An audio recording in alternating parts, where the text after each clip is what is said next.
আসসালামু আলাইকুম, আপনাদের সবাইকে স্বাগত জানাচ্ছি। এখনকার আলোচনা আপনাদের সঙ্গে আছি আমি সিরাজুল ইসলাম। দর্শক, গতকাল মার্কিন প্রেসিডেন্ট ডোনাল্ড ট্রাম্প তার মন্ত্রিসভার সদস্যদের সাথে ক্যাম্প ডেভিডে বৈঠক করেছেন। তারপরেই সিদ্ধান্ত নিয়েছে ইরানের বিরুদ্ধে ভয়াবহ হামলা চালানো হবে। এই সিদ্ধান্ত একদম চূড়ান্ত হয়নি, বাট ইসরায়েল এবং আমেরিকা চলতি সপ্তাহের শেষের দিকে অর্থাৎ আজকের ভেতরেই ইরানের বিরুদ্ধে হামলা শুরু করতে পারে আমেরিকা এবং ইসরায়েল। এবং এই হামলার প্রধান লক্ষ্য হবে ইরানের জ্বালানি অবকাঠামো থেকে শুরু করে বিভিন্ন গুরুত্বপূর্ণ সরকারি বেসরকারি অবকাঠামো। আমেরিকার এই পরিকল্পনার পরপরই ইরান ঘোষণা করেছে আমেরিকা এবং ইসরায়েল যদি ইরানের অবকাঠামো লক্ষ্য করে হামলা চালায় তাহলে মধ্যপ্রাচ্যে আমেরিকার সাথে সংশ্লিষ্ট যত জ্বালানি অবকাঠামো আছে তার সমস্ত সব কিছু ধ্বংস করে দেওয়া হবে। একই সাথে ইসরায়েলের জ্বালানি অবকাঠামো ধ্বংস করা হবে।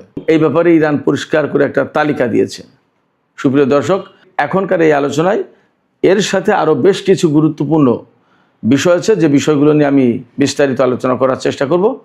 আশা করি আলোচনা ভালো লাগবে এবং আপনারা সবাই শেষ পর্যন্ত সঙ্গেই থাকবেন।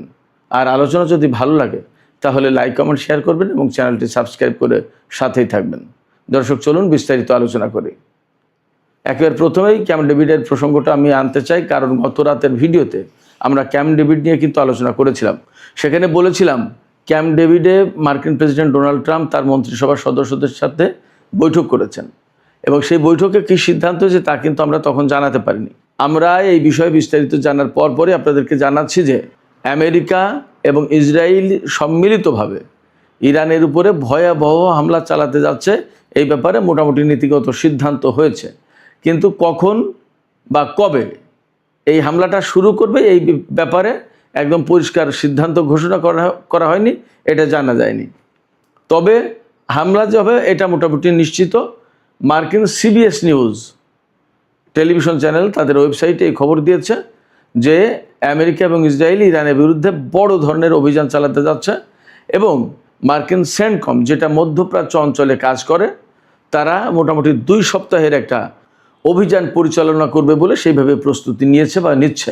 আমরা গত রাতে যে তথ্য দিয়েছিলাম সেই তথ্য একেবারেই সঠিক ছিল এবং তার ফলো আপ হচ্ছে ইসরায়েল এবং আমেরিকা সম্মিলিতভাবে যৌথভাবে ইরানের বিরুদ্ধে হামলা চালাতে যাচ্ছে। এবং হামলার প্রধান লক্ষ্যবস্তুগুলো কি হবে?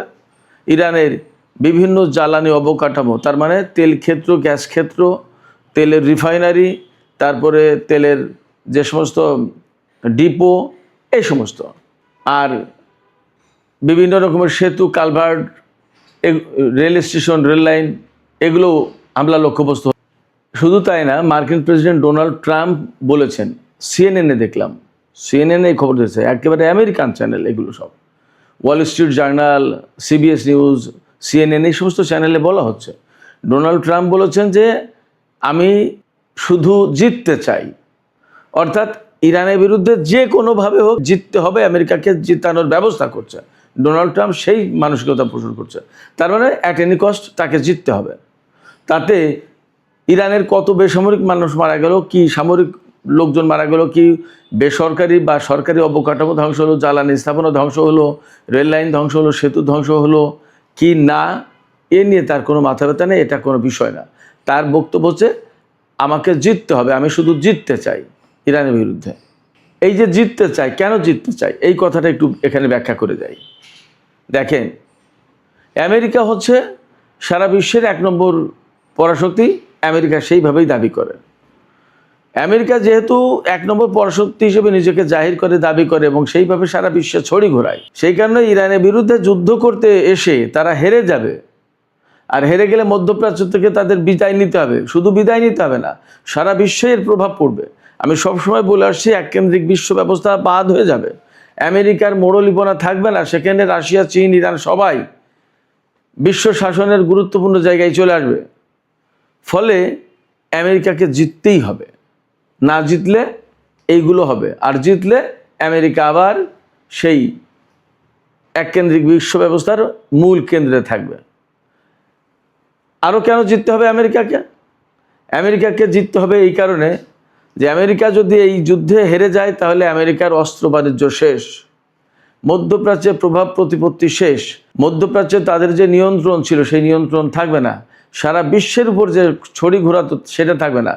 বিশ্বের বিভিন্ন দেশে অন্তত 850 মার্কিন সামরিক ঘাঁটি আছে। এই ঘাঁটিগুলো বেশিরভাগ জায়গা থেকে সরিয়ে নিতে হবে। দেশে দেশে তাদের বিরুদ্ধে বিক্ষোভ আন্দোলন শুরু হবে। এই সমস্তগুলো টিকিয়ে রাখার জন্য আমেরিকাকে জিততে হবে। যদি না জিততে পারে তাহলে এই যে যা বললাম এতক্ষণ সব কিছু শেষ হয়ে যাবে। আমেরিকার অস্ত্র বাজার যদি ধ্বংস হয়ে যায়, অস্ত্র বাজারে যদি ধস নামে, তাহলে আমেরিকার অর্থনীতি টিকবে না। আমেরিকার অর্থনীতির বড় ক্ষেত্র হচ্ছে এই অস্ত্র বাজার। আপনারা চিন্তা করতে পারেন, $1.5 ট্রিলিয়ন এবার সামরিক বাজেট। তো সামরিক বাজেট যদি $1.5 ট্রিলিয়ন হয়, তাহলে তার অস্ত্র ব্যবসা কি পরিমাণে? একাই আমেরিকা যে অস্ত্র ব্যবসা করে, সারা বিশ্বের বাকি সব দেশ মিলেও তা করে না। পরিস্থিতি এমন। সেই জায়গায় আমেরিকা যদি ইরানের সাথে হেরে যায়, যে ইরান আজ 47 বছর ধরে আমেরিকার নিষেধাজ্ঞার আওতায় রয়েছে, সেই ইরান যদি জিতে যায়, তাহলে আমেরিকার মান সম্মান থাকবে না, আমেরিকার সারা বিশ্বে কোনো প্রভাব প্রতিপত্তি কিচ্ছু থাকবে না। এই জন্য ডোনাল্ড ট্রাম্প বলছেন, আমি শুধু জিততে চাই। এছাড়া আরেকটা কারণ আছে। তিনি তো সবসময় বলেন মেক আমেরিকা গ্রেট এগেন, মাগা আন্দোলন যেটা, এই মাগা আন্দোলনের প্রধান পৃষ্ঠপোষক এবং মূল তত্ত্ববিদ এই ডোনাল্ড ট্রাম্প। তাই ডোনাল্ড ট্রাম্প যখন আমেরিকাকেই মহান দেখতে চায়, বাকিরা সব নিচু, এরাই শ্রেষ্ঠ, যখন এই রকম মানসিকতা পোষণ করে, তখন তার সামনে বিজয় ছাড়া তো কোনো কথা নেই। তিনি এই স্লোগান দিয়ে আমেরিকার প্রেসিডেন্ট হয়েছেন। এখন যদি হেরে যান, তাহলে তো লোকজনের প্রশ্ন তুলবেন যে আপনি আমেরিকাকে গ্রেট করবেন কীভাবে? আমেরিকা তো ইরানের মতো দেশের কাছে হেরে গেল। এই জায়গা থেকে তিনি মহা বিপদে। এই বিপদ এমন একটা বিপদ যে না তিনি সামনে আগাতে পারছেন, না তিনি ইরানকে হারাতে পারছেন, না তিনি যুদ্ধ থেকে বেরিয়ে যেতে পারছেন, না কূটনৈতিক কোনো সমাধান আছে। যেটা করতে যাচ্ছেন সেখানে জড়িয়ে যাচ্ছে, সেখানে আটকে যাচ্ছে। হরমুজ প্রণালীতে ব্লকেট করেছে ইরান, এমনভাবে আটকে দিয়েছে যে তেলই বের হতে পারবে না। যুদ্ধ করতে এসেছে ইরান, এমনভাবে তাদের বিরুদ্ধে প্রতিরোধ গড়ে তুলেছে যে তাদের ঘাঁটি মাটি নিয়ে এখন টানাটানি। মধ্যপ্রাচ্যের সমস্ত ঘাঁটি, আমেরিকার ঘাঁটি সব মোটামুটি প্রায় শেষ। ইসরায়েল অস্তিত্বের সংকটে পড়বে আমেরিকা যদি এই যুদ্ধে হেরে যায়। আর আমেরিকা তো তার মান সম্মান একদম সমস্ত সব কিছু মাটির সাথে মিশিয়ে দেবে যদি হেরে যায়। তো এই যে পরিস্থিতি, এই পরিস্থিতিতে ডোনাল্ড ট্রাম্প শুধু বিজয় চান, কথা একটাই, কিন্তু কেন চাইছেন তার অনেকগুলো কারণ। বিজয় ছাড়া তিনি যুদ্ধ থেকে বের হতে পারছেন না, তাহলে মান সম্মান যাবে, আমেরিকার কোনো প্রভাব প্রতিপত্তি থাকবে না। আবার বিজয় না হলে আমি যে এতক্ষণ বললাম এইগুলো সমস্ত সব কিছু ঘটে যাবে, আমেরিকা একদম প্রচণ্ডভাবে ডাউনফল হয়ে যাবে। এই জায়গা থেকে আমেরিকার সামনে আসলে বিজয়ের কোনো বিকল্প নেই। বাট সেই বিজয়টা এত সহজ না, ইরান আমেরিকাকে বিজয়ী হতে দেবে না। তো যাই হোক, যে কথা বলছিলাম, ক্যাম্প ডেভিডের সিদ্ধান্ত হয়েছে ইরানের বিরুদ্ধে হামলা চালাবে। এবং আরেকটা বিষয় খেয়াল করুন, আমি কিন্তু সবসময় বলে আসছি, নেতানিয়াহু আমেরিকা সফরে গেলেন, তার সাথে ডোনাল্ড ট্রাম্পের বৈঠক হলো, এবং এই বৈঠকের পরে নেতানিয়াহু উচ্ছ্বাস ধরে রাখতে পারেনি। তিনি কি বলেন? তিনি বলেন ডোনাল্ড ট্রাম্পের সাথে তার এই পর্যন্ত যত বৈঠক হয়েছে তার ভেতরে শ্রেষ্ঠ বৈঠক এইবারের এই বৈঠক। তার মানে কি? যেখানে ডোনাল্ড ট্রাম্প নেতানিয়াহুকে ধমকেছেন, বকেছেন, গালাগালি করেছেন, বাজে কথা বলেছেন, রাগারাগি করেছেন, কত কিছু, সেই জায়গায় ডোনাল্ড ট্রাম্পের সাথে বৈঠকে গিয়ে নেতানিয়াহু উচ্ছ্বাস প্রকাশ করছেন যে তার শ্রেষ্ঠ বৈঠক ডোনাল্ড ট্রাম্পের সাথে।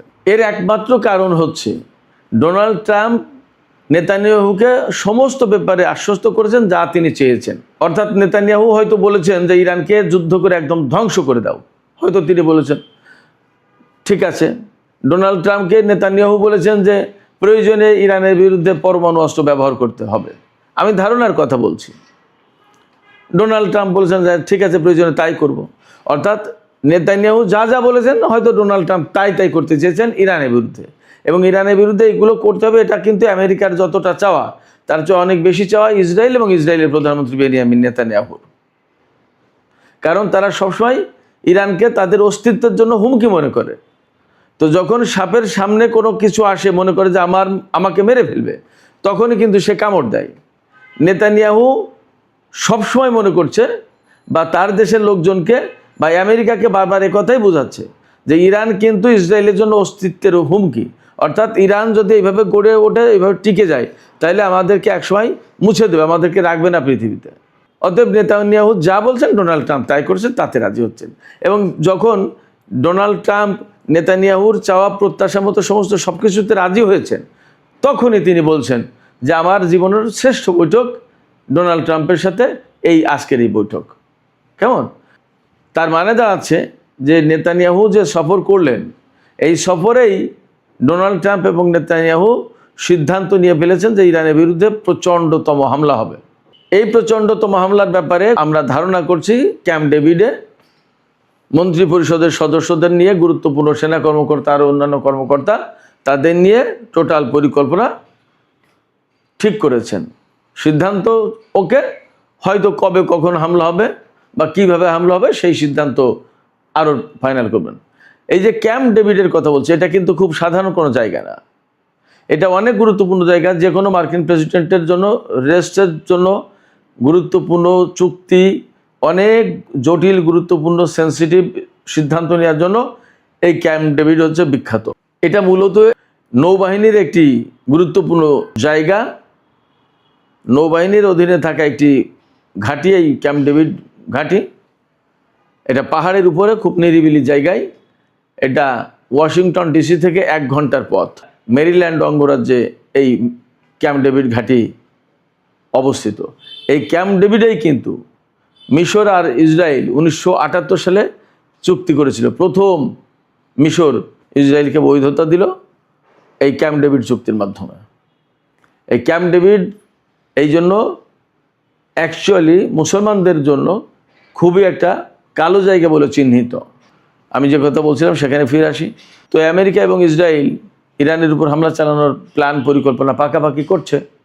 ইরান কি চুপ থাকবে? না, ইরানও চুপ থাকবে না। ইরানও বলেছে কি, আমেরিকা এবং ইসরায়েল যদি ইরানের কোনো অবকাঠামোর উপর এইভাবে হামলা চালায়, তাহলে ইরানও আমেরিকা এবং ইসরায়েলের মধ্যপ্রাচ্য অঞ্চলের যত অবকাঠামো আছে, জ্বালানি অবকাঠামো, সমস্ত সব কিছু ধ্বংস করে দেবে।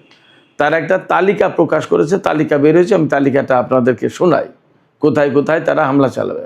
সৌদি আরবের গাওয়ার অয়েল ফিল্ড, বাপকো এবং খুরাইশ তেল স্থাপনা, এই 3টা সৌদি আরবে। তারপরে আসছে সংযুক্ত আরব আমিরাত। সংযুক্ত আরব আমিরাতের যেসব গ্যাস ফিল্ড এবং তেল ক্ষেত্রে হামলা চালাবে সেগুলো হচ্ছে রুয়াইস রিফাইনারি এবং জাকুম অয়েল ফিল্ড, সংযুক্ত আরব আমিরাতের। কাতারের নর্থ গ্যাস ফিল্ড এবং রাসলাফান এলএনজি ফ্যাসিলিটি, এই দুটো। কুয়েতের বুরগান অয়েল ফিল্ড, বাহরাইনের সিত্রা রিফাইনারি এবং মামুল তেল স্থাপনা, আর ইসরায়েলের লেবিয়াথান এবং তামের গ্যাস ফিল্ড, এইগুলোতে হামলা চালাবে। একদম পরিষ্কার লিস্ট দিয়ে দিয়েছে ইরান। দুই পক্ষের যে প্রস্তুতি বা যে মনোভাব, যে অবস্থা আমরা দেখতে পাচ্ছি, তাতে একথা মোটামুটি পরিষ্কার হচ্ছে যে মধ্যপ্রাচ্যে যদি নতুন করে যুদ্ধ শুরু হয়, তাহলে মানে ভয়াবহ রকমের অবস্থা তৈরি হবে। এবং যেহেতু দুই পক্ষই জ্বালানি অবকাঠামোর উপর হামলাকে প্রধান হামলা হিসেবে বিবেচনা করছে, তারা প্রধান টার্গেট হিসেবে বিবেচনা করছে, সেক্ষেত্রে পুরো মধ্যপ্রাচ্যে আগুন জ্বলবে, এটা বলতে কোনো দ্বিধা নেই। পুরো মধ্যপ্রাচ্যের সহায় সম্পত্তি সব ধ্বংস হবে। ইরান যেটা বলছে যে আমেরিকা তার দেশ থেকে কয়েক হাজার কিলোমিটার দূরে এসে, যেখানে তার নিজস্ব কোনো সহায় সম্পত্তির সীমানা নেই, সেখানে সে আজকে যুদ্ধ করছে এবং মধ্যপ্রাচ্যের মানুষের জীবনহানি ঘটাচ্ছে, তেল গ্যাস সমস্ত সব কিছু ধ্বংস করছে। ইরান বলছে এগুলো আর কি। তো মধ্যপ্রাচ্যের দেশগুলো সেগুলো বুঝছে না কেন? আর আমেরিকা বলছে যে মধ্যপ্রাচ্যের বৃহত্তর নিরাপত্তার জন্য আমেরিকার উপস্থিতির দরকার। আমরা আসলে বাস্তবতা সবাই কম বেশি বুঝতে পারছি কার কি উপস্থিতির দরকার আর কার উপস্থিতির দরকার না। তো দেখা যাক, মনে হচ্ছে যুদ্ধের ভেতর দিয়েই চূড়ান্ত পরিণতির দিকে যাচ্ছে। আমার মনে হয় যে আমরা খুব শর্ট টাইমে খুব বড় রকমের যুদ্ধ দেখতে যাচ্ছি, যদি পর্দার আড়ালে কোনো কূটনৈতিক তৎপরতা না চলে। এপাশে ইয়েমেনের হুতিরা ঘোষণা করেছে যে তারা সৌদি আরবের 8টি তেলবাহী জাহাজ আটকে দিয়েছে, বাব আল মানদেব প্রণালী পার হতে দেয়নি। পরিস্থিতি কিন্তু যথেষ্ট জটিল।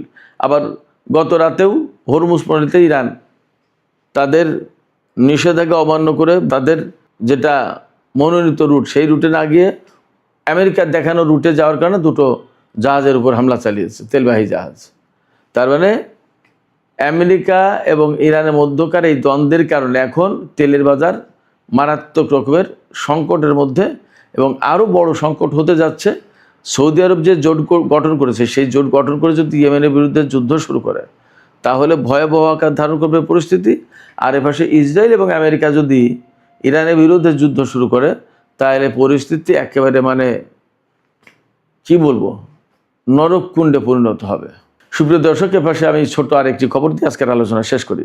ইরাকের এরবিল অঞ্চল, এটা হচ্ছে ইরাকের উত্তরে কুর্দিস্তান অঞ্চল যেটা আছে, সেখানে এরবিল। এই এরবিল অঞ্চলে প্রচুর কুর্দি থাকে এবং সেই কুর্দিদের ভেতরে ইরানের কুর্দিরা গিয়ে ইরানের বিরুদ্ধে বিভিন্ন অভিযান চালানোর চেষ্টা করে, নানামুখী ষড়যন্ত্র বহু কিছু করে। এই এরবিল অঞ্চলে যেহেতু ইরানের বিদ্রোহী কুর্দিরা সেখানে অবস্থান করে, সেখানে ঘাঁটি কেটে থাকে, গত কিছুদিন ধরে ইরান সেখানে একের পর এক টানা ক্ষেপণাস্ত্র এবং ড্রোন হামলা চালিয়েছে। এই ড্রোন হামলা এবং ক্ষেপণাস্ত্রের মুখে টিকতে না পেরে ক্ষেপণাস্ত্র প্রতিরক্ষা ব্যবস্থা পেট্রিয়ট সিস্টেম তুলে এনেছে, প্রত্যাহার করে এনেছে, যার কারণে এখন এরবিল অঞ্চল একদম মানে ফাঁকা। সেখানে ইরান যা খুশি তাই করতে পারে। বলা হচ্ছে এখন এরবিল অঞ্চল ইরানের দয়ার উপরে টিকে আছে। ইরান ক্ষেপণাস্ত্র মারলে শেষ, ড্রোন মারলে শেষ, সেগুলো ঠেকানোর মতো কোনো ব্যবস্থা নেই। শুধু তাই না, সেখান থেকে মার্কিন ক্ষেপণাস্ত্র প্রতিরক্ষা ব্যবস্থা তো প্রত্যাহার করা হয়েছে। আগামী 30 সেপ্টেম্বরের ভেতরে ইরাক থেকে সমস্ত মার্কিন সেনা প্রত্যাহার করা হবে বলে সিদ্ধান্ত নেওয়া হয়েছে। এই সিদ্ধান্ত যদি বাস্তবায়ন হয় তাহলে 2003 সালের পরে ইরান একদম পরিপূর্ণভাবে মার্কিন সেনা থেকে মুক্ত হতে যাচ্ছে, মার্কিন সেনা উপস্থিতি থেকে মুক্ত হতে যাচ্ছে। মার্কিন সেনা উপস্থিতি মুক্ত হওয়ার পর ইরাক নতুন করে আবার সেই ধন সম্পদ, তার সেই উজ্জ্বল অবস্থার দিকে ফিরে যেতে পারবে? এটা হয়েছে এখন বড় প্রশ্ন। দেখা যাক, আমরা অপেক্ষা করি। সুপ্রিয় দর্শক, এখনকার আলোচনা এখানে শেষ করতে চাইছি। আলোচনা শেষের আগে আপনাদের কাছে জানতে চাই, আপনাদের মতামত বুঝতে চাই, শুনতে চাই। এই যে আমেরিকা এবং ইসরায়েল ইরানের বিরুদ্ধে যে যুদ্ধ শুরু করতে যাচ্ছে বলে খবর বের হয়েছে মার্কিন গণমাধ্যমে, এর বিপরীতে ইরান কিন্তু তাদের লক্ষ্যবস্তু ঘোষণা করেছে।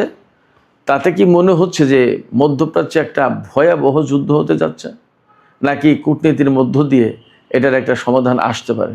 আপনাদের মতামত জানিয়ে কমেন্টে লিখবেন। আর ভিডিও ভালো লাগলে লাইক, কমেন্ট, শেয়ার করবেন এবং চ্যানেলটি সাবস্ক্রাইব করে সাথেই থাকবেন।